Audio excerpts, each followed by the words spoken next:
The Lord bless the meditations of our hearts. We came together today, not expecting to have aircon, not expecting to have the mic, and we come together to worship what comes here to, and then key, and then we have the microphone.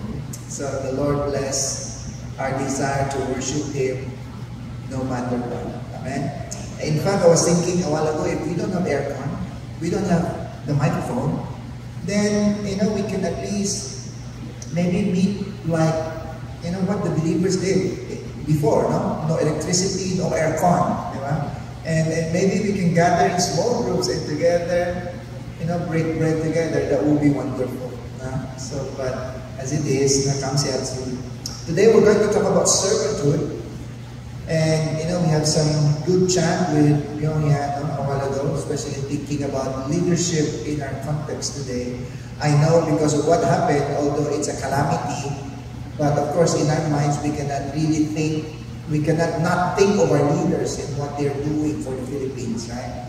But of course, once there's calamity, even Dubai, even first world countries, they will also have floodings, right? But of course, as we think about the leadership that we have today, and especially I think even the I think the presidential race is heating up. Grabe how things changed rapidly. When Trump was almost assassinated, tagal lang sila sure, syempre, of course, in history, you've survived an assassination. But now, Biden stepped down, and then now Harris is in the forefront. The Democratic, party now has have discovered a new, parang strength and freshness to move on. Of course, imagine if Harris wins, she will become the first ever lady president of the U.S. So it's really something also, and of course she will be also the first black woman president. Of course, with, I think, South Asian descent. She's, I think, on her father or mother's side has Indian ancestry. No, but today, let me just start off by saying that Christian leadership is the total opposite of worldly governance. Christian leadership is the total opposite of worldly governance. Dan yan ko'y singking matay hokit di chapchiw di chapchat di chapwatchat Matthew chapter 20. If you have your Bibles with you, you can open with me. Matthew 20, 20 to 28. I'm reading from the NIV, so whatever versions that you have, it's okay. But I'm reading from Matthew 20, verses 20 to 28. Then the mother of 70 sons came to Jesus with her sons, and kneeling down, asked him for a favor. "What is it you want?" he asked. She said, "Grant that one of these two sons of mine may sit at your right hand and the other at your left in your kingdom." "You don't know what you are asking," Jesus said to them. "Can you drink the cup I am going to drink?" Now this is interesting. It was the mother who was asking Jesus, right? But when Jesus replied, he actually replied to them all. Now later on I'm going to explain some nuances here. "We can," they answered. Jesus said to them, "You will indeed drink from my cup, but to sit at my right or left is not for me to grant. These places belong to those for whom they have been prepared by my Father." Verse 24 of Matthew 20, when the 10 heard about this, they were indignant with the two brothers. Jesus called them together and said, "You know that the rulers of the Gentiles lord it over them, and their high officials exercise authority over them. Not so with you. Instead, whoever wants to become great among you must be your servant, and whoever wants to be first must be your slave. Just as the Son of Man did not come to be served, but to serve and to give his life a ransom for many." Now, the likely tendency of the world and fallen humanity is all about self-preservation, self-centeredness, and selfish needs. KKK, di ba? kokaki, di ba? KKK. No? Usually that's the tendency. Of course, that as a trading, no? And of course, even us ourselves. Of course, the default and the tendency is always to self-preserve. But of course, I hope that this morning the Lord open our hearts and minds to receive His word today, that really, when you talk about Danchoy Kitok Ka, is really other-centered. No? And I know this is difficult because why? By nature, we are self-centered. By nature, that niya kokaki. You know, and we can learn from who Jesus is really when we, you know, understand that we are called to serve one another. Now, all three of them, remember, Jesus, James and John and in Mama. Now, interestingly, in the Gospel of Mark, no, there was no mention of the mother. But Matahok who mentioned Mama. I think most likely Mark understood that at the end of the day, the question of the two sons really came from the two sons, not from the mother. Most likely, the James and John, they were asking their mom to speak for them. But actually, most likely, the idea really came from the two. In fact, the other disciples, the other 10 were indignant of them. Because most likely in Chaya, these were the two who were trying to, they're trying to be close with Jesus, and they want to get a position. Now, obviously, they miss out really of what Jesus is doing. Again, this is a great example of disciples who were, yes, they were following Jesus. Yes, they know Jesus is the Rabbi, Jesus is the Messiah. But they don't really totally comprehend who Jesus is and what is His mission. Now, of course, that comes out too because, for us today, we're looking backwards. We know already the story. But for them, remember, if you were with them with Jesus, yes, they know Jesus is most likely, because He forgives sins, He's healing people, but I mean, they don't really comprehend. In fact, they only comprehend many of these things after Jesus did. Now, that's the only time really that everything became so clear to them. But moving forward in the life of Jesus, a lot of the things that Jesus is doing, yes, maybe they have a certain understanding, but they don't really comprehend a lot. In fact, as Jews, most likely they were still thinking that Jesus might be the real deliverer, the Messiah, that will deliver them from the Romans. And so that's why they said, if Jesus becomes the king, then maybe can I be in your left? Can I be your right-hand man or the left-hand man? So they were really clueless. No? And again, it also speaks of the tendency of you and I to always buy for position.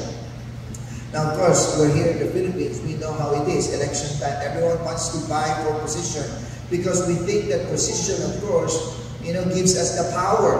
And that's the whole idea. When we are in position, then we have the power. But did you know that actually John C. Maxwell is considered as, John Maxwell, John Maxwell is actually a boksu, Biko. But lately he's become very popular because he always talks about leadership. But when he talks about leadership, it's always the biblical kind. No? And in fact, he would always say that the lowest form of position of leadership, the lowest form of leadership is position. Because you become a leader simply because you were given the position. But of course, you get to the position because you have certain credential. But he said the lowest form of leadership is actually position. Because just because you were given a position, it doesn't mean that people will obey you. It doesn't mean that people will trust you. And so it's the lowest position, but you grow in your position to become a better leader. And so for James and John, it also revealed their heart. Maybe not really very bad, but at least they really don't get what Jesus was trying yet to do for them. In fact, of course, later on, Jesus, in fact, told them that, do you know really what you're asking? Because if you're asking to be in a position in a certain position with me. Do you know that actually you cannot drink the cup that I'm going to drink? In other words, the cup in the New Testament speaks of suffering. Remember Jesus when he was in Gethsemane, he was asking the Father to take away this cup. So the cup that Jesus was talking about is the cup of suffering. That's why through his suffering, the cup, of course, we know that the cup also has the blood. So through his suffering on the cross and the shedding of his blood to us, that's why we share in the cup. And so that Ricky talked on, before we can even think of leadership, we have to think in terms of, the suffering that we go through with Christ. That's why I think, I don't know, maybe the old school, that's why very strong, the older Christians are very strong in suffering. The part of serving the Lord is really suffering through Christ, because we identify with the suffering of Christ. Now, interestingly here, the mother of James and John is not mentioned, but usually scholars agree that most likely it was Salome. Okay, the mother of James and John. Now, interestingly, majority of the scholars also believe that most likely, Salome is also the sister of Mary. So if Mary and Salome are sisters, James and John are cousins of Jesus. Now, of course, we know that John is the disciple that Jesus loved. And so you can see also that there's a strong relationship and bond. So I don't know, maybe they were also trying to, not only to vie for position, but maybe they were trying to use their, connection. That's why most likely the disciples were not also happy, the other disciples, because, hey, they said, what are you doing? Right? But Jesus knew their hearts, and Jesus looked at them and said, you don't know what you're asking. Because obviously they have a wrong notion of what leadership is. And so we can learn from this instance that what Jesus is trying to tell them, hey, you know what? Worldly governance, when you look at the world, you think that being a leader is like good because it seems like people are serving you. It seems like you got all the accolades. It seems like people look at you. No, that's not the leadership that I want you to understand. And so in both passages, as I mentioned, Jesus hold accountable James and John. And in fact, in the verses that follows, even Jesus said that it is not for you to know or to say, you will be in my left and right. It is only the Father. Now, of course, in this instance, it doesn't mean that Jesus is not God. It's simply that Jesus defers to the Father because, of course, as a son, he has a mission to fulfill. Now, it doesn't mean that, because sometimes non-Trinitarian groups would usually use these kinds of verses to twist Scripture, and they say, oh, see, Jesus is saying he doesn't know, so he is not God. Okay. Now, some groups would look at the Scriptures and they would say, oh, see, Jesus is not the same with the Father, but of course in other verses of Scripture, that's why we need to see the Bible, in its entirety. In this instance, Jesus is showing his humanity, his obedience to the Father. Of course, in later verses, he would also say, even in the book of John, that he and the Father are one. But in this instance, Jesus is deferring the responsibility. Now, this is important also because why? This is in a sense also talking about the future of James and John. Did you know that actually James became the first of the apostles to die? Now, if you have your Bibles with you, you can actually see that in Acts chapter 12, verses 1 and 2. So of the 12 disciples, it was actually James who died first. In Acts chapter 12, verses 1 and 2, it says, it was about this time that King Herod arrested some who belonged to the church, intending to persecute them. He had James, the brother of John, put to death with the sword. So, again, our lives is in the Lord's hand. And since James was the first to die, did you know that also John, the brother, was the last to die? In fact, of the 12, of course, minus Judas, and then he was replaced by Matthias, John is the only apostle who did not die a violent death. He died on exile in Patmos, and according to tradition, he lived until an old age and then he died. And that's why the last book of the New Testament was written also by John, the book of Revelations. Most likely, according to most scholars, Revelation was written most likely in AD 80 or maybe AD 90. So by that time, after he wrote the book of Revelation, John died in old age. Now, if you have your Bibles, you go to Revelation chapter 1, verse 9.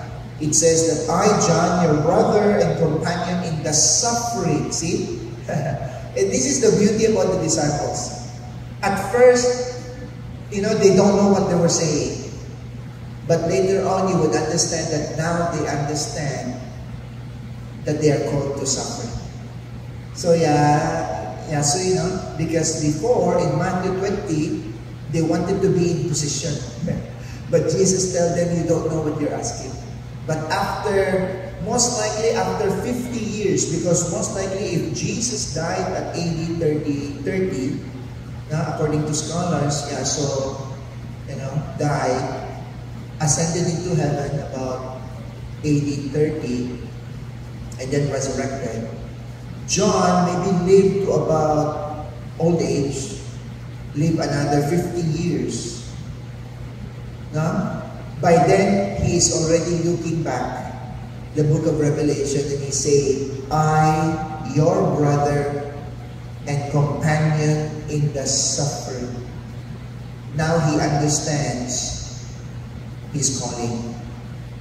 Now he understands that we are called to suffer. He said, companion in the suffering and kingdom and patient endurance that are ours in Jesus was on the island of Patmos because of the word of God and the testimony of Jesus. Now he understands that in fact all of them did suffer for the gospel. They all suffered for Christ. And so, brothers and sisters and friends, if you and I want to be leaders, and I believe that we are leaders in our own right.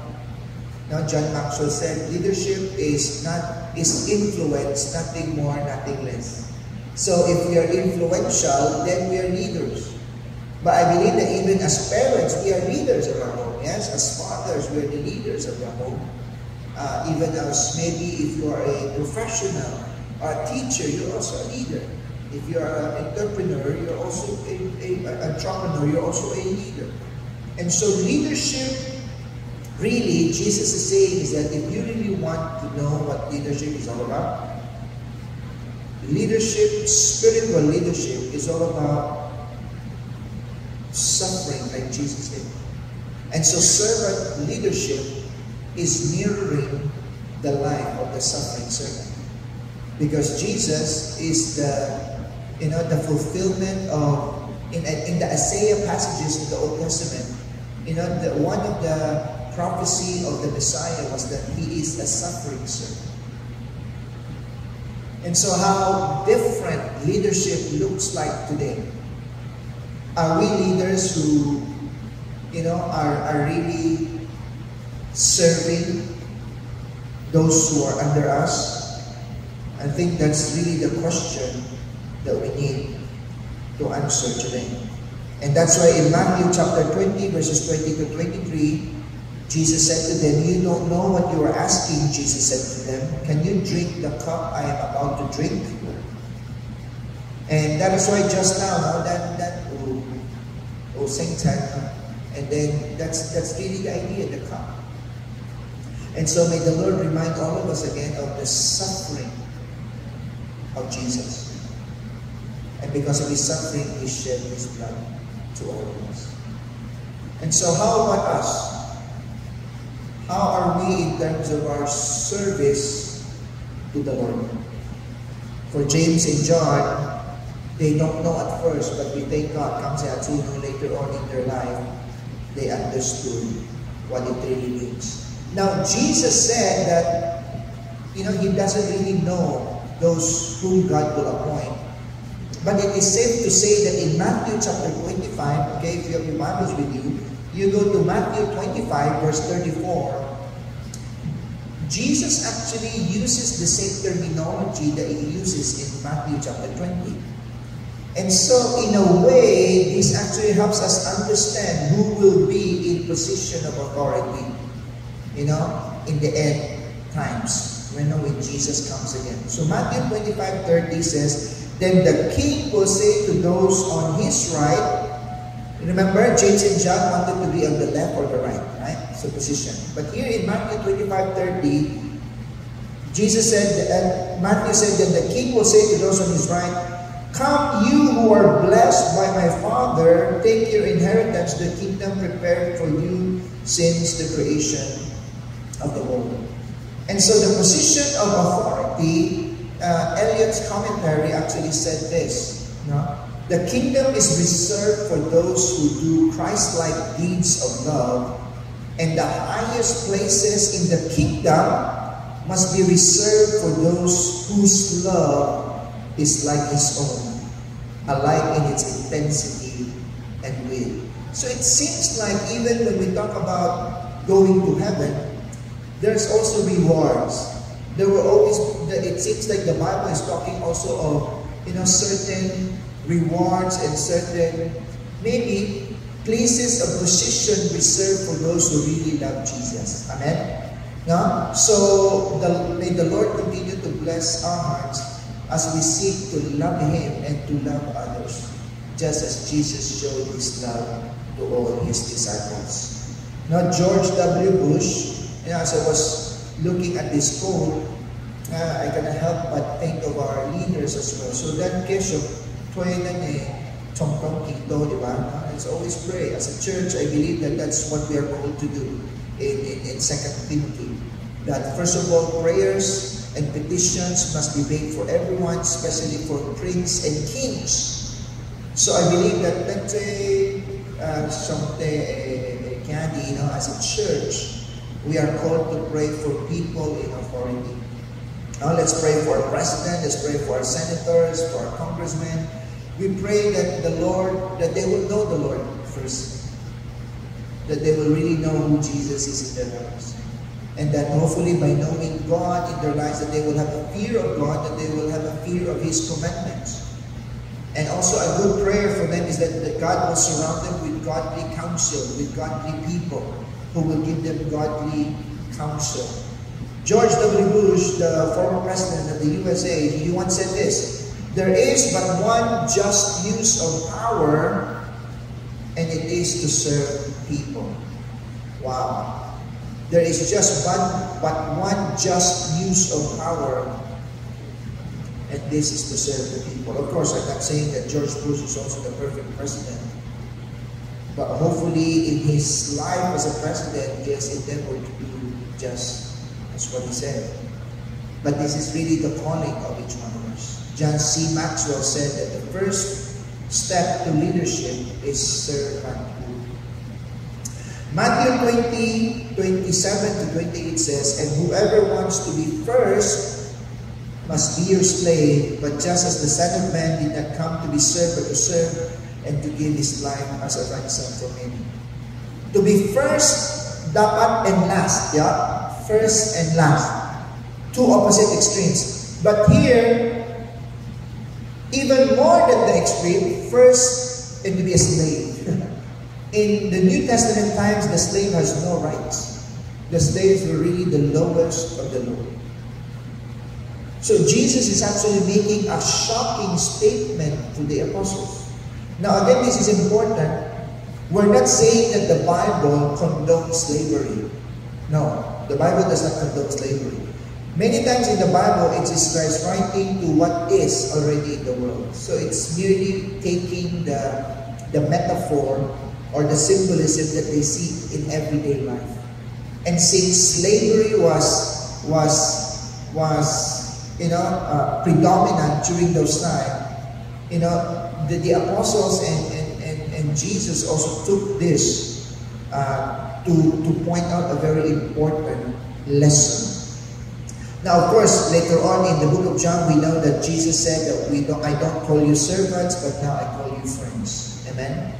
In fact, in many other verses in scriptures, like even Philemon, Paul wrote to Philemon because why? His slave, Onesimus, slave, actually, dimpat yaso lang.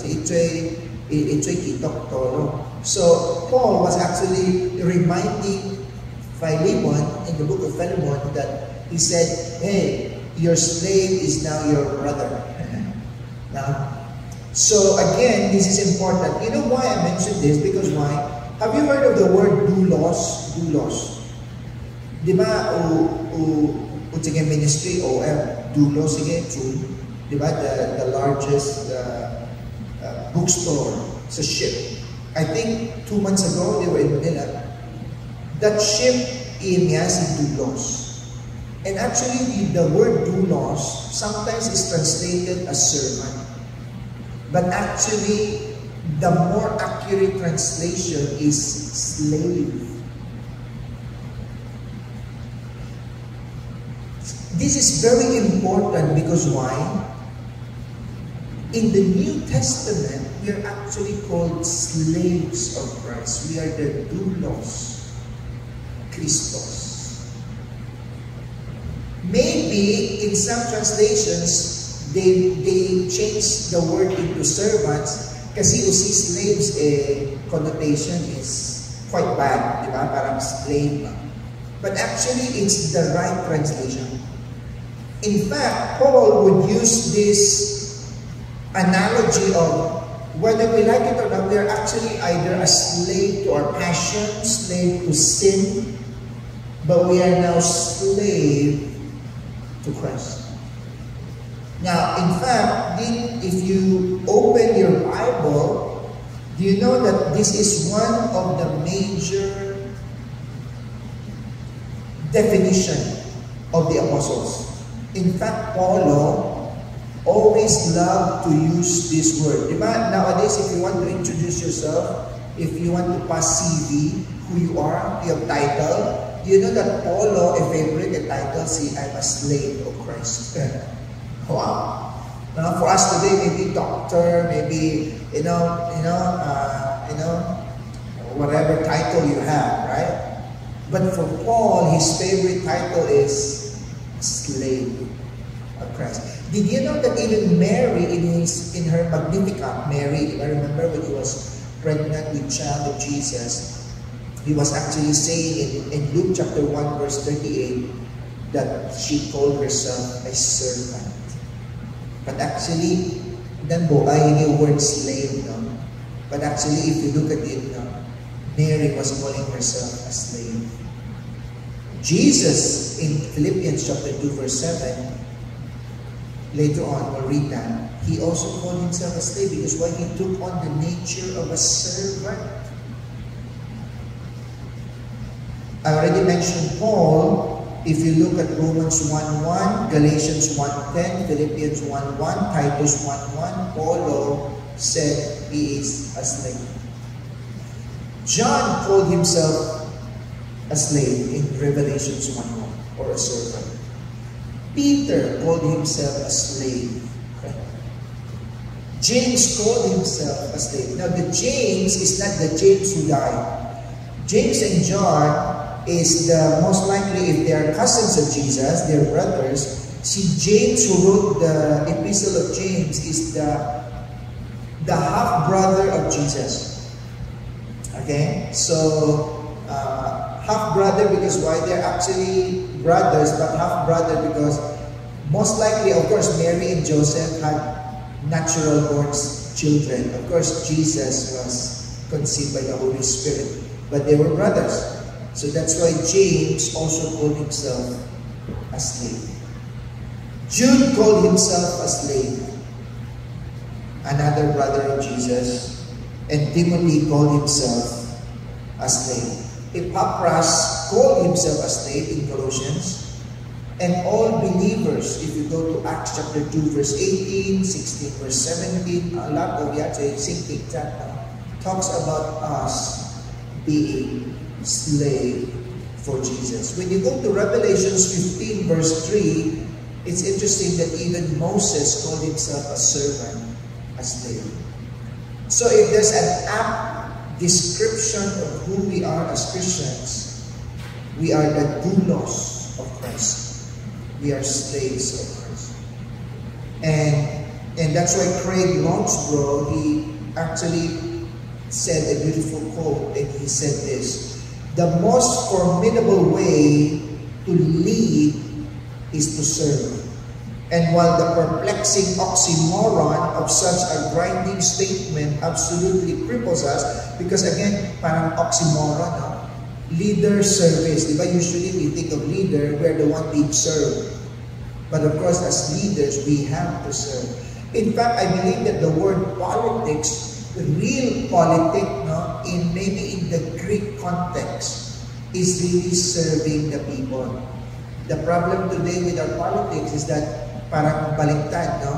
Parang we serve our leaders, and maybe our leaders are not really servants. But we hope and pray that we can become the servants of God. It says it's perplexing, but it cripples us, but it birthed a Savior. So Jesus is really the epitome of servanthood. In fact, not only that service, comes suffering, but the way to greatness is really through serving. So it's really an ironic statement. Now, how can you be great by serving? Diba?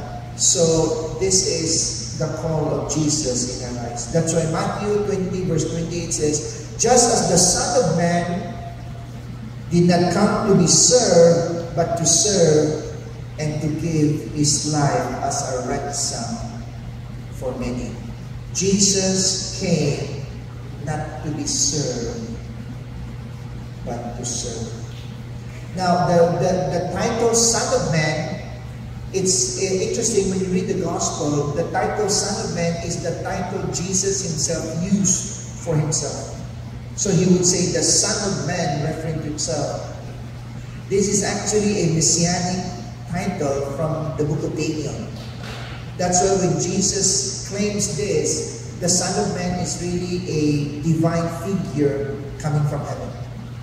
And so in Daniel chapter 7 verse 14, talking about the Son of Man, this is what the Son of Man says. He was given authority, glory, and sovereign power. All peoples, nations, and men of every language worship Him. His dominion is an everlasting dominion that will not pass away, and His kingdom is one that will never be destroyed. This is very important because why? The Son of Man, Jesus said, the Son of Man who came from heaven, whom God Himself said people will worship Him, that He will have dominion over the earth. In other words, the King of Kings and Lord of Lords, Yasokito, came to earth to be a lowly servant. I mean, I don't know about you, but can you imagine that? God Himself came down from heaven to serve. So how can we not serve?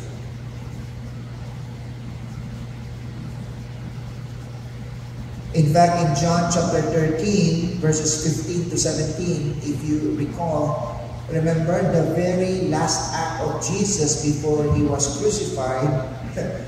I don't know about you, but if you know that you're about to die, what will you do? Of course, siguro maraming, you will think of, how to make sure that everything is okay. But did you know that the last acts of Jesus before He was arrested was to wash His disciples' feet? Wow. The last act of Jesus before He was arrested was to wash His disciples' feet. That is the challenge, and that is our calling. It's not easy. It is not easy. Craig Longsborough again, and I quote him, he said, "If I'm not a servant to others," he said, "by process of elimination, I am then a servant to myself, and that serves no one." In other words, you will not be helping anyone. And so if you want this world to be a better place, and I believe that this world has become a better place because of Kitokto, amen? Because we are the light and the salt. But of course, having said that, it means that we need also to do more in terms of, really obeying and loving God. And that's why we need the grace of God. We need the strength of God to help us be the kind of person that we want to be. That is why Paul, when he was reflecting on this very important concept of servanthood, he said this in Philippians chapter 2. Now, if you have your Bibles with you, let's open to Philippians chapter 2, verses 5 and 8, because this is so important in terms of our understanding of service, our understanding of what servanthood is all about. And that is why in Philippians chapter 2, verses 5 and 8, in Philippians 2:5, Paul was telling them, your attitude should be the same as that of Christ Jesus. Did you know that actually the book of Philippians is one of the most joyful letters of Paul? Right? And did you know that when he wrote the Philippians, Ephesians, Colossians, they are called the prison letters? He was in prison when he was writing this. Although the book of Philippians generally is very joyful, but did you know that in the later part, in chapter 4, Paul was actually encouraging two leaders in the church. Most likely Euodia and Syntyche. Most likely maybe two women leaders in the church. Because they have also a quarrel. But Paul overall was happy with what the church is doing. But of course, Paul also understands that no perfect church, right? And so he was actually imploring Euodia and Syntyche to agree. Right? But here in chapter 2, he's reminding all the church in Philippians and in Philippi, and also for us today, that our attitude should be that of Christ Jesus. And again, he made this very clear that who being in very nature God, did not consider equality with God something to be grasped, but made himself nothing. Again, see this word, taking the very nature of a doulos. Jesus, the King of Kings, the Lord of Lords, became a doulos, became a servant, because he came to serve and not to be served. And because of that, Philippians 2:9-11, in continuation, that is why, therefore, God exalted Jesus to the highest place and gave him the name that is above every name. Hallelujah. Amen. That every knee should bow and every tongue confess that in heaven and on earth and under the earth, and every tongue acknowledge that Jesus Christ is Lord. Brothers and sisters and friends, if you want to be great in the kingdom of God, do you want to be great in the kingdom of God? Yes. If you want to be great in the kingdom of God, we need to be servants in the kingdom of God. The way to greatness is servanthood. And that is why Jesus is now exalted. In sports, right now in Paris Olympics, right? And if you like basketball or any sports, we always talk about the GOAT, the greatest of all time. Who is the greatest of all time? Servant. Jesus. Jesus is the GOAT of servitude. He is the GOAT of what it means to be a servant. So brothers and sisters and friends, servanthood is the trademark of Christian leadership. Dave Ramsey said this, true leadership is servanthood, but the interest of others, put the interest of others at the center of your decision. So that ikaw dani sindi, or we are in the marketplace. When we make decisions, we always have to think, what about the others? Is the decision that we're making good for others? And can you imagine if our politicians always think that way? That in making decisions, they will always think of others first rather than us first. Remember, by default, that's king by default. That's why we need to get away from that. Rather than what do I get from this decision, the question always that we need to think is what do others get from this decision? Would it be good for the church? Would it be good for the people under us? In what way can this serve our people? Amen? Amen. And so Mark Dupree said that above all, leadership is a position of servanthood. Is a position of servanthood. So brothers and sisters and friends, servanthood is the hallmark of biblical leadership. I know it's a tough call, but I hope that our prayer today is that we will be a servant like Jesus. May we be servants like Jesus. Who are you? Who am I? I'm a doulos of Christ. You are a doulos of Christ. So let's make a difference and let's serve people and love God. Because after all, if Jesus served people, how dare we not serve others? How dare we not serve others? Our Lord, our King, served others. We must be like Jesus. We need to serve like Jesus. Lord, thank you for your precious words today. Lord, thank you for showing us, Lord, who Jesus is. Lord, our hearts are filled with awe. How can God become man? And yet that's precisely what you did, Lord Jesus. Forgive us, Lord, that in our service, Lord, we many times think of ourselves first rather than others first.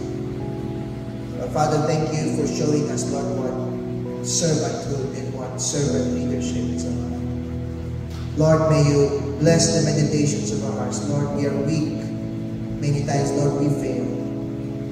But Lord, you're the strength of our hearts. So Father, we pray that as we leave this place, Lord, may we continue, Lord, to treasure your word in our hearts. That we might not sin against you, but that we might be obedient to the call of Jesus in our lives. Father, thank you for your precious words. Help us not just be hearers of your word, but doers of your word. Kung nanikita si Hong Tzu Yasong Kikakiseng.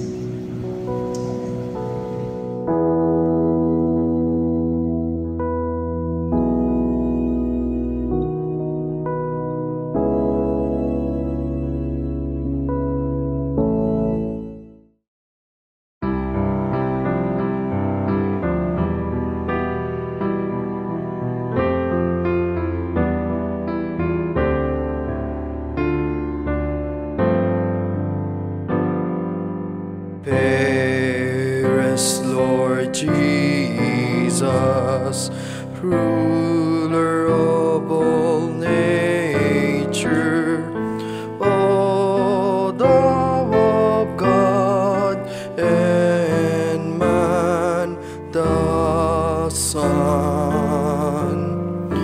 thee will I cherish, thee will I honor, thou my soul's glory, joy, and crown.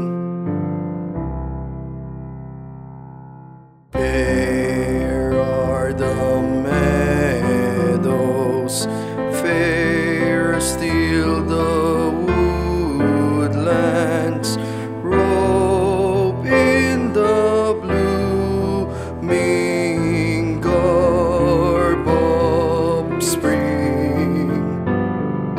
Jesus is fairer, Jesus is purer, who makes the woeful heart to sing. Fair is the sunshine, fairer still the moonlight, and all the twinkling starry host. Jesus shines brighter, Jesus shines purer than all the angels have can boast.